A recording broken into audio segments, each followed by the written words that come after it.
didn't get into this to be part of a wonderful community of comedians, because I think the wonderful community of comedians has done more damage to comedy than anything else. How so? Well, they book each other. Yeah, yeah. So first off, you got a business problem where you have. I'll give you an example of Konstantin Kisin. I'm not sure if you've heard of this guy. Is this the guy from? Is that the guy from Triggernometry podcast? Yeah, that's the guy. Yeah. And he's Konstantin, and the other guy's name's Francis. Right? Francis Foster. Yeah. See, I've seen Francis at Angel Comedy before. Never seen Konstantin. See, I never even knew who this guy was. I only knew him from the Triggernometry podcast, which I think is excellent, but I've never actually seen a stand-up. Well, so a year ago, we're on the Battle of Ideas panel about freedom of speech and comedy or something like that. Right. I had no idea who this guy was. I thought he was a blogger.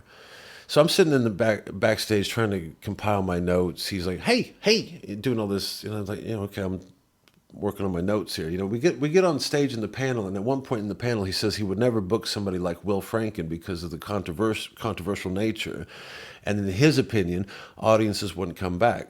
So here I've got a booker sitting next to me in a panel saying that he would never book me. So by default, he becomes my enemy, right? There's no common ground now. I can't turn around and say, I totally understand your position. That's completely forgivable. He's the businessman, I'm the artist. Now he says this. So 1 month later, he's offered a free gig, and he has to sign a safe space agreement. Safe space agreement? Yeah. So he doesn't sign the safe space agreement. What the fuck is a safe space agreement? It was something like you can't make fun of trans or... But the point is, it wasn't paying anything, so he lost nothing. So the gesture was empty. Yeah. He doesn't sign this, and then all of this media hubbub, the BBC, Fox News had him on to talk about freedom of speech. This was a man that 1 month earlier said as a businessman he wouldn't book me. And I have not let him live that down since. And I've said to the Comedy Unleashed people that if you turn a blind eye to this stuff, what you're going to get is you're going to attract people like that who say the correct, like ooh trigger or ooh snowflake, but aren't changing anything fundamentally in comedy. Yeah. So this is a guy who has a desire to belong to. He wants to belong to this, whatever this anti-woke thing is. But fundamentally, he has nothing in himself. Did he? So he said he didn't want to book you because people wouldn't come back? I didn't even know he was a booker. But that's the problem. People wouldn't come back according to his estimation. What he really mean, and I finally pressed him on this because once he got all this supposed controversy over this stuff, I ran into him and I said, well, you're brave now. 1 month later, now you're a brave man, so you're going to book me now. And to which he said, it's not who you are on the stage, it's who you are off stage. Right. Even though I'd never met the guy before. Yeah, that was the first thing he'd said to you, right? Yeah, I'd never even met the guy before. So therefore, all he can be basing that off of is hearsay from other comedians. And other comedians saying things like, you can book him, but it might not reflect well on you. Hang on a minute, but that contradicts what he said. He said that people wouldn't come back. So what? The audience members are in on rumors about Will Franken? Like what? Exactly. Yeah. So he basically he wouldn't book me because so and so from another club might say, "Ooh, you booked Will Franken." It's cowardice, and I'm used to that. I've been used to it for 20 years. Everybody's got he makes fun of Islam or he does this or whatever their shit is, they're always going to have a problem. This was the first instance of somebody blatantly saying that they wouldn't do that. That would have been one thing and I would have let it go, but it was that a month later. Right. It's about freedom of speech. It's about freedom and then people not being allowed to say, like, hey, where the fuck were you? Yeah. So he did the Triggernometry thing. I watched a few of those Triggernometry. I watched one and I noticed that he called himself a cis in relation to a transaction. I thought, if you're supposedly against all this triggering stuff, why would you even use up a made up word like cis? Yeah. And then my girlfriend saw one that he did recently with this woman, Parker Posey. Posey Parker, yeah. Posey Parker, yeah. She's the actress, Parker Posey, actually. Oh, okay. Parker Posey, the indie actress. Yeah, I think so. I wonder if that's where she got her name, actually. But apparently, throughout that whole thing, he's saying that no, these people are real women. And you think, why? What? Yeah, because he says at one point he does defend it a little bit. He comes from the angle of, and she's great. Who, Posey Parker? Yeah. My girlfriend really loves her. Yeah. It was just refreshing to see someone say, no, then why do I? Because he said now it's becoming that women, that trans women are going to be called women. Yeah. And women have to take on this cis woman thing. It's like, why do I have to change who I am? It's made up language. It's nonsense. And so he doesn't get to the fundamentals of that. But then he also said something rather revealing, which is that he knows a lot of people in comedy who are trans. Well, there's your answer right there. And he would like to get booked by them. That's why with Comedy Unleashed, you got a situation where one of the bookers is not a comedian and the other booker is a comedian. Now, the one who's not a comedian is, in my opinion, probably more prone to make decisions based on what they want to see versus so-and-so might get me a gig if I do this. There's too much compromise in comedy. Isn't there right? Okay, so I get all of that. I'm just so at the moment I get booked on a few shows, and I'm not getting. I get paid a little bit in Canada, so I'm not into that yet. But my material is all controversial. I won't touch it unless it's controversial. I love. I'm not allowed to talk about it. That's what I want to talk about. And it comes from something in my childhood. I think my dad's involved. Isn't it? So it's landowners basically dictating what happens. So isn't there an opening then for a really lucrative, like if there's a club and it runs on these principles which are, if this person's funny and if you don't like it, you can go to the door basically. If you had people who were for that principle of free speech and funny is all that matters. Funny is all that matters. Fuck free speech. Right? All that matters is funny. That's a massive opportunity. I just see that as a huge opportunity, and the only barrier to it is owning the land. And because that's a really good way to put it. I mean, any publicity is good publicity. It's landed aristocracy, and it's first of all, I don't rate him as a comedian, but and the reason I keep hitting him back is because a couple people after the Greta thing went viral, they said, I've been trying to get you on with the Triggernometry people, but they don't seem to like you. See, I was going to say, I can't believe they haven't had you on. Absolutely not. And the reason is because I don't let him live that down. So if I'm sitting next to somebody who says that they're not going to book me because they're controversial, I will not let that person live that down. And it's not even about him booking me at this point. It's just like, I'm not going to let you go around and pretend that you're a champion of free speech and all this stuff.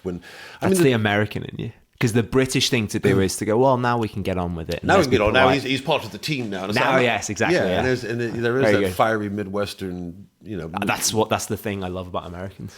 Well, I appreciate that. It's gotten me into a lot of fucking trouble out here. But and like I said, like watching Stephen Fry, there's that part of me. I wish I could go back to that 16-year-old kid who would just be fucking honored. And like I said, when I came over here, I mean, I did the diversity shit, and I didn't hide, where I was coming from, not even politically, but just what I thought about bullshit. Yeah. And it's just when I started to open my mouth about the state of comedy, I mean, you can't diagnose a problem with comedy without saying what the hell's going on. You can't diagnose a problem with anything without saying what's going on. Yeah, you have the truth. You have to actually specifically say, what the issue is. And, so some of these people that says with this, I thought you get on with the Triggernometry people. And I said, look, just because somebody says snowflake doesn't mean we're kindred spirits. He's just, like he says in his thing, he said, I'll be as a business person. At the end of the day, he's a business person, and he is calculated. Just as a lot of it. I mean, I imagine this day coming for a long time, that eventually there will come a time when people are so dreadfully bored with the predictable politics of something that there'll be this other thing, a reaction to that, and that will become its own fashion. But I didn't think it would be so blatant. As all this.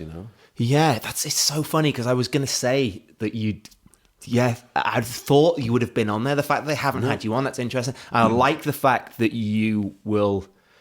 That's something I really admire. I think everyone should have this. It's having a backbone, having principles. And if someone, I mean, that isn't just saying something. That is affecting your life. Yeah. Because you're a comedian and you want to play shows. And I think it's just, I get the business side of it. Yeah.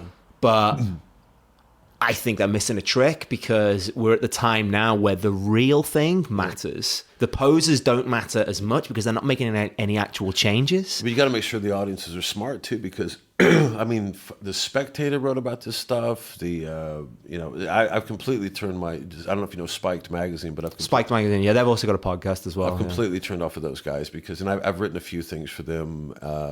But yeah, I completely turned off of them because I've seen these. What's happened is they've become so politicized that if a comedian comes out and does, a non-intellectual joke about a different race, that they'll bark like trained seals, and they'll write a big article about freedom and that without actually vetting, or without actually asking the fundamental question: are these people even funny, or are they just essentially doing what the left wing was doing with completely different catchphrases? Yeah. And we'll see how far that freedom of speech stuff carries. When I keep going after the people who are saying that they support freedom of speech, or what, it's just so fucking reductive. And I remember one of the people from Comedy Unleashed, I was doing a gig with him in Brighton, and I brought up that story. And I could tell it made them really uncomfortable. They were fidgeting like a politician. The Kisin story. Yeah. And I just said, this is the person who said he wouldn't book me based on the controversy element. And this is it's not just hypocrisy, it's a complete about face. Yeah. And I could tell how nervous and fidgety they were, just even, because they're mates.